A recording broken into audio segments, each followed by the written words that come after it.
5 Informatika yang beranggotakan Perkenalkan, nama saya Muhammad Awal Kasik dari absen 20. Saya Rizky Muhammad Tempat dari absen 32. saya Kameswari dari absen 14. Saya Grace Sanami dari absen 11. Saya Nashwa Aurelia dari absen 29. Saya Tia Zafira Wijaya dari absen 4. Pada kesempatan kali ini, kami akan menjelaskan mengenai jaringan komputer hingga kesimpulan yang berisikan dampak positif serta negatif serta implikasi sosial yang didapatkan dari penggunaan jaringan komputer. Selamat menyaksikan. Oke, pada materi pertama adalah mengenai pengertian, jenis, dan juga tujuan pada jaringan komputer. Nah, pertama, pengertian. Jaringan komputer adalah sekumpulan dua atau lebih perangkat komputer yang saling terhubung. Nah, cara menghubungkannya ini ada dua jenis transmisi. Yang pertama itu ada nirkabel. Nirkabel itu merupakan penghubung yang menggunakan gelombang elektromagnetik menggunakan jasa satelit. Nah, ini tuh salah satu contohnya seperti Bluetooth atau tethering atau hotspot. Nah, lalu selanjutnya itu ada menggunakan kabel. Jadi kalau kabel itu reguler seperti biasa, yaitu menggunakan colokan. Lalu selanjutnya ada jenis-jenis jaringan komputer. Yang pertama itu adalah LAN atau Local Area Network. Nah, Local Area Network ini merupakan jenis jaringan yang cangkupannya ini sangat kecil. Yang mana cangkupannya ini hanya bisa dalam satu gedung atau satu ruangan. Lalu yang kedua ada WAN atau Wide Area Network. Nah, kalau WAN ini lebih besar daripada LAN dan biasanya menghubungkan jaringan-jaringan LAN. Nah, WAN ini merupakan jaringan yang bisa terhubung dari satu kota. Lalu yang terakhir itu ada MAN atau Metropolitan Area Network. Nah, ini merupakan jaringan yang terbesar, salah satunya yang kita gunakan adalah jaringan internet, yang mana jangkauannya ini bisa mencakup seluruh dunia. Lalu terakhir itu ada tujuan. Nah, tujuan pada jaringan ini sebetulnya secara garis besar hanya ada dua. Yang pertama itu untuk komunikasi dan yang kedua itu untuk efisiensi biaya. Yang pertama, mengapa untuk komunikasi? Karena jaringan ini memudahkan kita untuk berkomunikasi antara satu dan lainnya. Apalagi jika kita menggunakan jaringan WAN ataupun MAN yang bisa menghubungkan kita dengan teman yang berada di luar negeri ataupun berada di kota yang berbeda dengan jangkauan yang lebih luas. Lalu selanjutnya ada efisiensi biaya, yakni salah satu contoh penggunaannya adalah printer. Jika kita menggunakan satu printer, itu bisa kita sambungkan menggunakan lebih dari satu atau dua komputer. Nah, efisiensi biayanya adalah printer ini tidak perlu digunakan satu-satu di tiap satu komputer saja. Selanjutnya aku mau ngejelasin fungsi dan cara kerja perangkat keras jaringan. Perangkat keras jaringan kebagi jadi 5. Ada NIC atau Network Interface Card, port, switch, router, dan modem. Yang pertama aku mau ngejelasin NIC atau Network Interface Card. Fungsinya itu untuk menghubungkan komputer ke jaringan sehingga bisa mengirim dan menerima data. Cara kerjanya, NIC mengubah data komputer menjadi sinyal jaringan dan sebaliknya, lalu mengirimkannya melalui kabel atau wifi. Yang kedua ada hub. Fungsinya itu untuk menyambungkan beberapa perangkat dalam satu jaringan kecil atau LAN. Cara kerjanya, hub menerima data dari satu perangkat lalu mengirimkannya ke semua port. Karena tidak memilih tujuan, hub sering menyebabkan tabrakan data. Yang ketiga ada switch. Fungsinya itu untuk menghubungkan perangkat-perangkat dalam jaringan secara lebih cerdas daripada hub.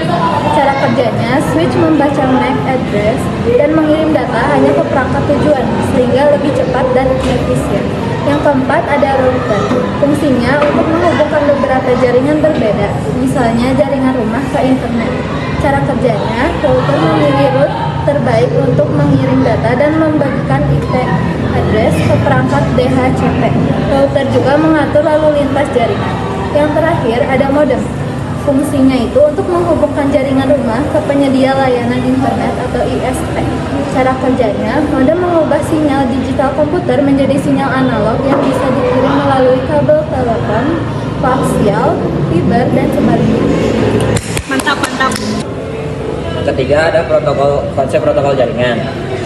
Konsep protokol jaringan ada 6. Yang pertama ada protokol adalah aturan komunikasi.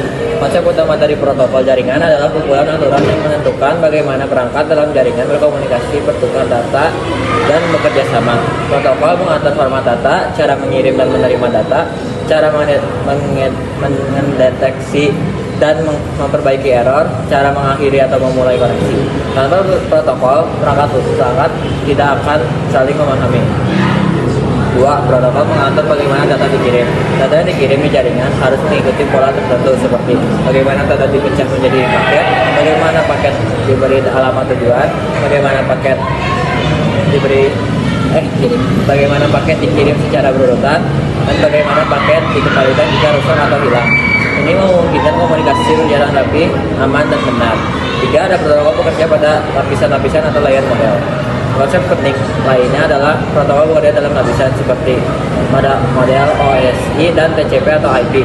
Contohnya lapisan aplikasi HTTP atau dan DNS, lapisan transport TCP atau dan UDP, lapisan jaringan IP, lapisan fisik atau data link seperti internet dan wifi.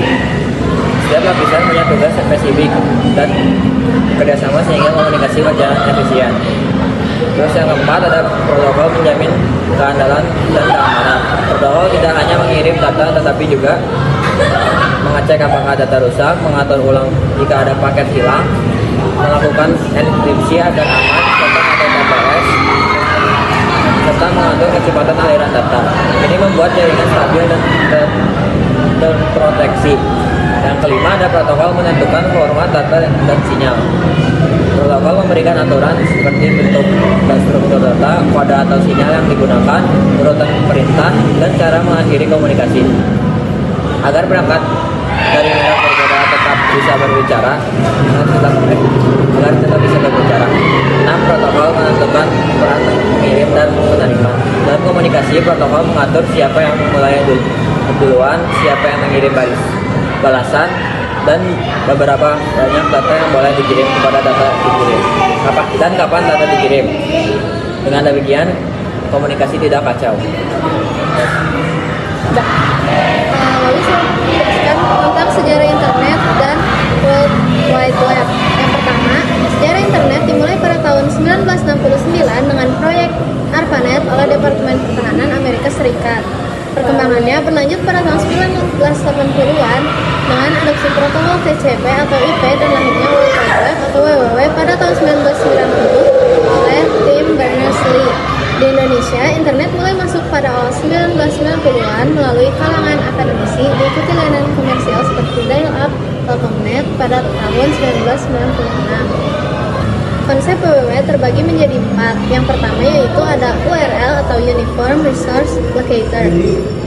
Apa itu URL? Yaitu alamat unik yang digunakan untuk menemukan sumber daya di internet seperti halaman web, gambar, atau video. Contohnya itu ada web Google dan web-web lainnya. Lalu fungsinya yaitu untuk memberitahu browser jenis protokol yang digunakan, nama domain, dan jalur untuk menemukan file di server web. Lalu yang kedua ada DNS atau Domain Name System. Apa itu DNS? DNS adalah sebuah sistem yang berfungsi seperti buku telepon di internet yang menerjemahkan nama domain yang mudah dibaca manusia menjadi alamat IP numerik yang dimengerti oleh komputer. Contohnya yaitu adalah menerjemahkan website Google menjadi angka-angka yang bisa dibaca oleh komputer. Fungsinya yaitu untuk memungkinkan untuk mengetik nama situs web daripada mengetik banyak angka-angka. Lalu yang ketiga ada browser. Browser adalah perangkat lunak aplikasi seperti Chrome, Firefox, atau Safari yang digunakan untuk mengakses dan menampilkan konten di World Wide Web. Lalu fungsinya yaitu mengirimkan permintaan HTTP ke server web berdasarkan URL yang dimasukkan, lalu menerima dan menampilkan respon dalam bentuk halaman web yang dapat dibaca. Lalu yang keempat ada web server. Web server adalah perangkat lunak atau perangkat keras yang menyimpan file situs web dan memproses permintaan dari browser. Fungsinya yaitu untuk menerima permintaan HTTP dari browser, mencari file yang diminta, misalnya file HTML, CSS, dan gambar, dan mengirimkannya kembali ke konten tersebut ke browser sebagai respons. Lalu selanjutnya saya akan menjelaskan tentang keamanan jaringan dasar. Fokus materi yang pertama ada ancaman keamanan jaringan, meliputi berbagai serangan seperti malware, virus, worm, dan trojan yang dapat merusak sistem seperti phishing yang bertujuan mencuri data penting melalui manipulasi pengguna. Juga termasuk ancaman lain seperti serangan DDoS, pencurian data, dan unauthorized access.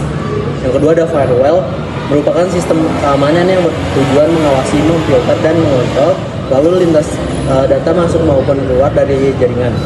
Firewall membantu mencegah akses ilegal dan meminimalkan risiko serangan dari luar jaringan. Lalu yang ketiga ada kebutuhan akan keamanan jaringan. Jaringan perlu dilindungi untuk menjaga kerahasiaan data, keutuhan data, serta ketersediaan layanan. Keamanan juga penting agar pengguna dapat beraktivitas dengan aman, mencegah kehilangan data, dan menjaga stabilitas sistem secara keseluruhan. Lanjut. Dampak positif dan negatif internet. Dampak positifnya yang pertama ada akses informasi, memudahkan akses ke sumber daya pendidikan, berita, dan pengetahuan global. Yang kedua, komunikasi, mempercepat dan mempermudah komunikasi jarak jauh melalui email, chat, dan media sosial. Yang ketiga, ekonomi, mendorong bisnis daring, e-commerce, inovasi, dan lapangan kerja baru. Yang keempat, ada pendidikan, mendukung pembelajaran daring, e-learning, dan kolaborasi. Dampak negatifnya, kesehatan mental, resiko kecanduan internet, isolasi sosial, dan tekanan media sosial. Yang kedua, keamanan, ancaman cyber seperti phishing, malware, dan pencurian identitas. Yang ketiga, ada penyebaran informasi, penyebaran hoaks seperti berita bohong dan ujaran kebencian lebih cepat. Yang kelima, ada privasi, resiko pengawasan dan penyalahgunaan data pribadi. Kemudian ada etika berinteraksi atau netiquette. Etika berinteraksi adalah aturan atau norma yang harus dipatuhi saat berinteraksi di dunia maya. Yang pertama, hormati privasi orang lain. Jangan menyebarkan informasi dan foto pribadi orang lain tanpa izin. Yang kedua, gunakan bahasa yang baik. Hindari kata-kata kasar, menghina, dan provokatif. Yang ketiga, ada kredit sumber. Selalu sebutkan sumber informasi saat mengutip atau berbagi materi dari orang lain. Hindari plagiarisme. Yang keempat, ada pikirkan sebelum unggah. Ingat bahwa apa yang diunggah di internet bersifat permanen dan dapat dilihat oleh banyak orang. Yang terakhir, jadilah warga digital yang bertanggung jawab, patuh hukum dan peraturan yang berlaku saat menggunakan internet. Yang terakhir, kesimpulannya, implikasi sosialnya adalah perlunya penggunaan yang bertanggung jawab berdasarkan etika berinteraksi atau netiquette. Ini penting untuk memaksimalkan manfaat digital sambil meminimalkan risiko dalam masyarakat yang terhubung secara global. Sekian mengenai penjelasan kami dari jaringan komputer. Mohon maaf bila ada